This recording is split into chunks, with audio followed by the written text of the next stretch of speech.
नमस्कार, स्वागत है आपका न्यूज 24 पर। वक्त निष्पक्ष न्यूज का है। तमाम बड़ी खबरें लेकर मैं हूं आपके साथ मकसूद खान। आंध्र प्रदेश में सीईओ मुख्यमंत्री वापस आ गए हैं। तेलुगु देशम पार्टी के अध्यक्ष चंद्रबाबू नायडू ने चौथी बार आंध्र प्रदेश की कमान संभाल ली है, तो वहीं ओडिशा में बीजेपी की छप्पर फाड़ जीत के बाद मोहन चरण मांझी मुख्यमंत्री बन गए। दोनों राज्यों में हुए शपथ ग्रहण समारोह में प्रधानमंत्री नरेंद्र मोदी के साथ ही उनकी कैबिनेट के वरिष्ठ सहयोगी राजनाथ सिंह, अमित शाह, नितिन गडकरी, जेपी नड्डा और यूपी के मुख्यमंत्री योगी आदित्यनाथ भी शामिल हुए। नारा चंद्रबाबु नायडू अने नेनु शासनं द्वारा निर्मितमैन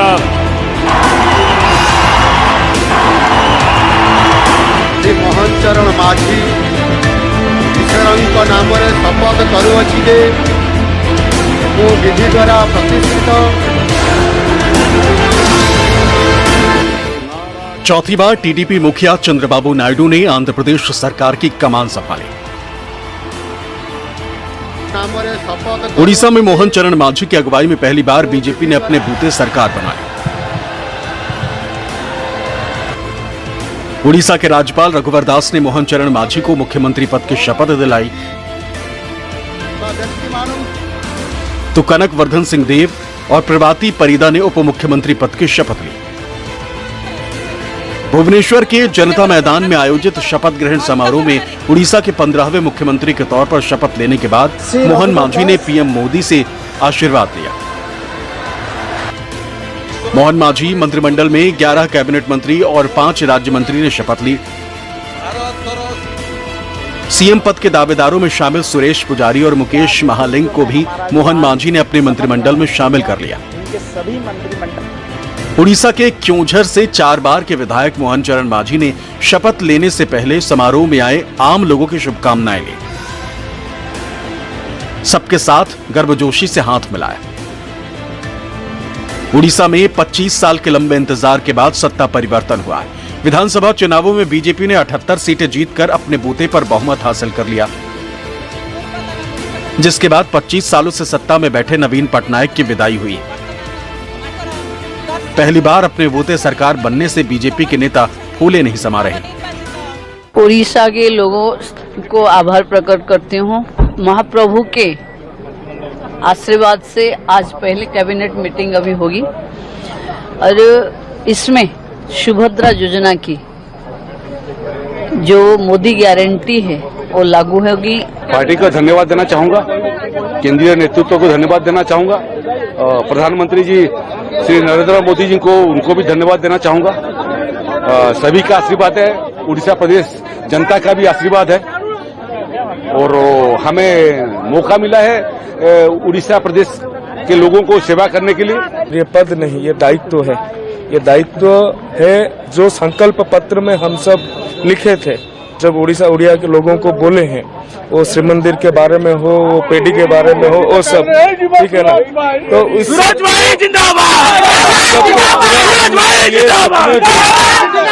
पूरा करने के लिए जितने भी शक्ति है वो प्रभु जगन्नाथ हमें दे।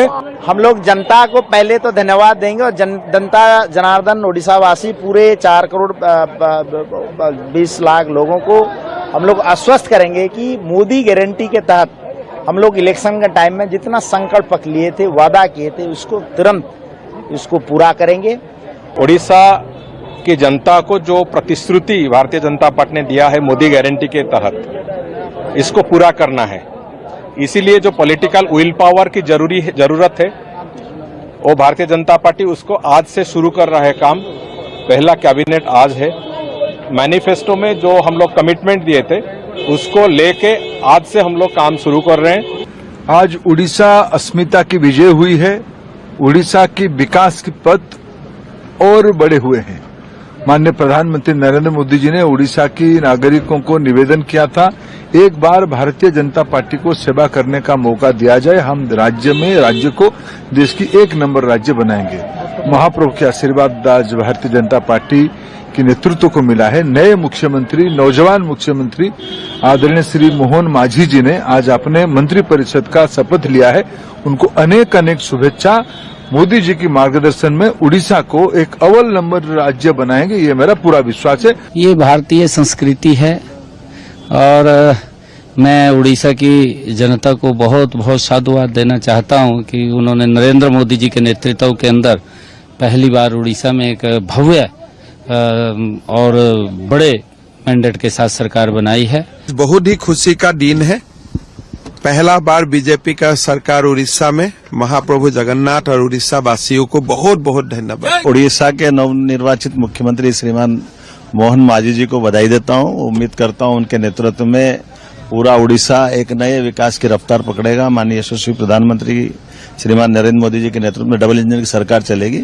मेरी ओर से मध्य प्रदेश सरकार के मुख्यमंत्री होने के नाते से उनको बधाई देता हूं। 25 साल का कुशासन का आज अंत हुआ है और यह अंत का जो उड़ीसा के जो सामान्य वर्ग की जनता जो आशा आकांक्षा के साथ इस सरकार को लाई थी, आज उसका प्रतिफलन हो रहा है और निश्चित रूप से ये सरकार उड़ीसा की साधारण वर्ग की सरकार होगा, उड़ीसा की साधारण लोगों की मनीच्छा की सरकार होगा, उनकी मन की सरकार होगा।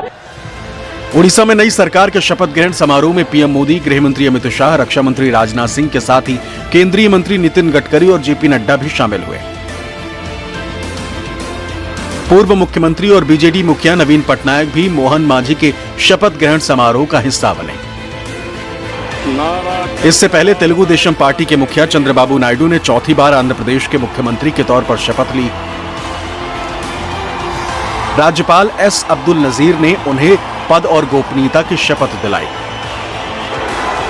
चंद्रबाबू नायडू मुख्यमंत्री बने तो जनसेना प्रमुख और अभिनेता पवन कल्याण ने उप मुख्यमंत्री पद की शपथ ली। चंद्रबाबू नायडू के बेटे नारा लोकेश ने भी मंत्री पद की शपथ ली। विजयवाड़ा में हुए शपथ ग्रहण समारोह में प्रधानमंत्री नरेंद्र मोदी, उनके मंत्रिमंडल के सहयोगी अमित शाह, राजनाथ सिंह, नितिन गडकरी, जेपी नड्डा सहित कई अन्य नेता शामिल हुए। पूर्व उपराष्ट्रपति एम वेंकैया नायडू, भारत के पूर्व प्रधान न्यायाधीश एन.वी. रमणा और अभिनेता रजनीकांत तथा चिरंजीवी भी समारोह का हिस्सा बने।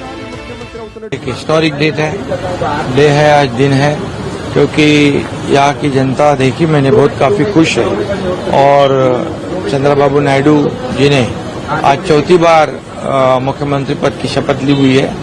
एक उनकी हिस्टोरिकल विक्ट्री है, क्लीन स्वीप उन्होंने इस चुनाव में किया है और आदरणीय प्रधानमंत्री मोदी जी भी, गृह मंत्री जी भी, सभी लोग उपस्थित थे, नड्डा जी थे और बहुत ही शानदार ये ओथ सेरेमनी जो है वो हुआ है। और निश्चित रूप से एक ये भी बात है कि यहाँ तो आंध्र प्रदेश में चंद्रबाबू जी और उनके सभी सहयोगी उन्होंने बहुत बड़ी विक्ट्री हासिल की है, क्लीन स्वीप कर दिया है। चंद्रबाबू नायडू के शपथ ग्रहण समारोह में नीतीश कुमार की गैर मौजूदगी पर भी सियासत तेज हो गई। लालू यादव की पार्टी आरजेडी ने दावा किया कि ये एनडीए में फूट का सबूत है, जबकि जेडीयू और बीजेपी ने खिसियानी बिल्ली खंबा नोचे कहकर आरजेडी को खामोश कर दिया। चंद्रबाबू नायडू जी के शपथ ग्रहण समारोह में जेडीयू का नहीं जाना ये बता रहा है कहीं न कहीं खटपट शुरू हो गया है।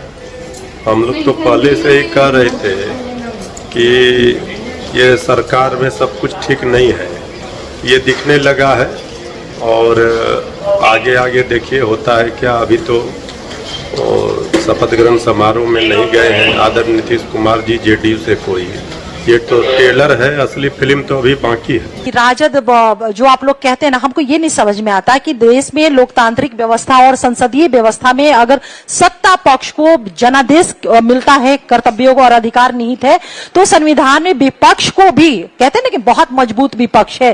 अरे भाई मजबूत विपक्ष है तो जो इशू है इशू पे चर्चा करें ना आप। कॉन्स्टिट्यूशनल ड्यूटी आपकी क्या है? कॉन्स्टिट्यूशनल ड्यूटी ये नहीं है कि कौन किसके शपथ समारोह में गया और कौन किसके शपथ समारोह में नहीं गया। लगातार आप देखिए जहां एक तरफ सत्तारूढ़ दल, चाहे वो देश के हमारे माननीय प्रधानमंत्री हो या ऑनरेबल जितने भी मिनिस्टर हो, कल से उन्होंने कार्यभार संभाल करके जो कॉन्स्टिट्यूशनल उनके ड्यूटीज है उस दिशा में वो काम करने लगे हैं। चंद्रबाबू नायडू के शपथ ग्रहण समारोह में एनडीए के बहुत घटक दल के लोग नहीं जा सके, यह कोई चर्चा का विषय नहीं है। हमारे एनडीए के सबसे बड़े नेता और देश के यशस्वी प्रधानमंत्री माननीय श्री नरेंद्र मोदी जी उस शपथ ग्रहण समारोह में खुद विराजमान थे, खुद वहां पर बैठे हुए थे। इसके बाद अब कोई किंतु परंतु रह नहीं जाता है। माननीय मुख्यमंत्री श्री नीतीश कुमार जी कोई कारणवश नहीं गए होंगे। 175 विधायकों वाली आंध्र प्रदेश विधानसभा के लिए हुए हालिया चुनाव में तेलुगु देशम, बीजेपी और जनसेना के गठबंधन एनडीए ने 164 सीटें जीतकर पूर्ण बहुमत हासिल किया है। आंध्र में एनडीए के पक्ष में बनी इस लहर ने केंद्र में भी तीसरी बार मोदी सरकार बनने का रास्ता आसान कर दिया। Bureau report, news 24।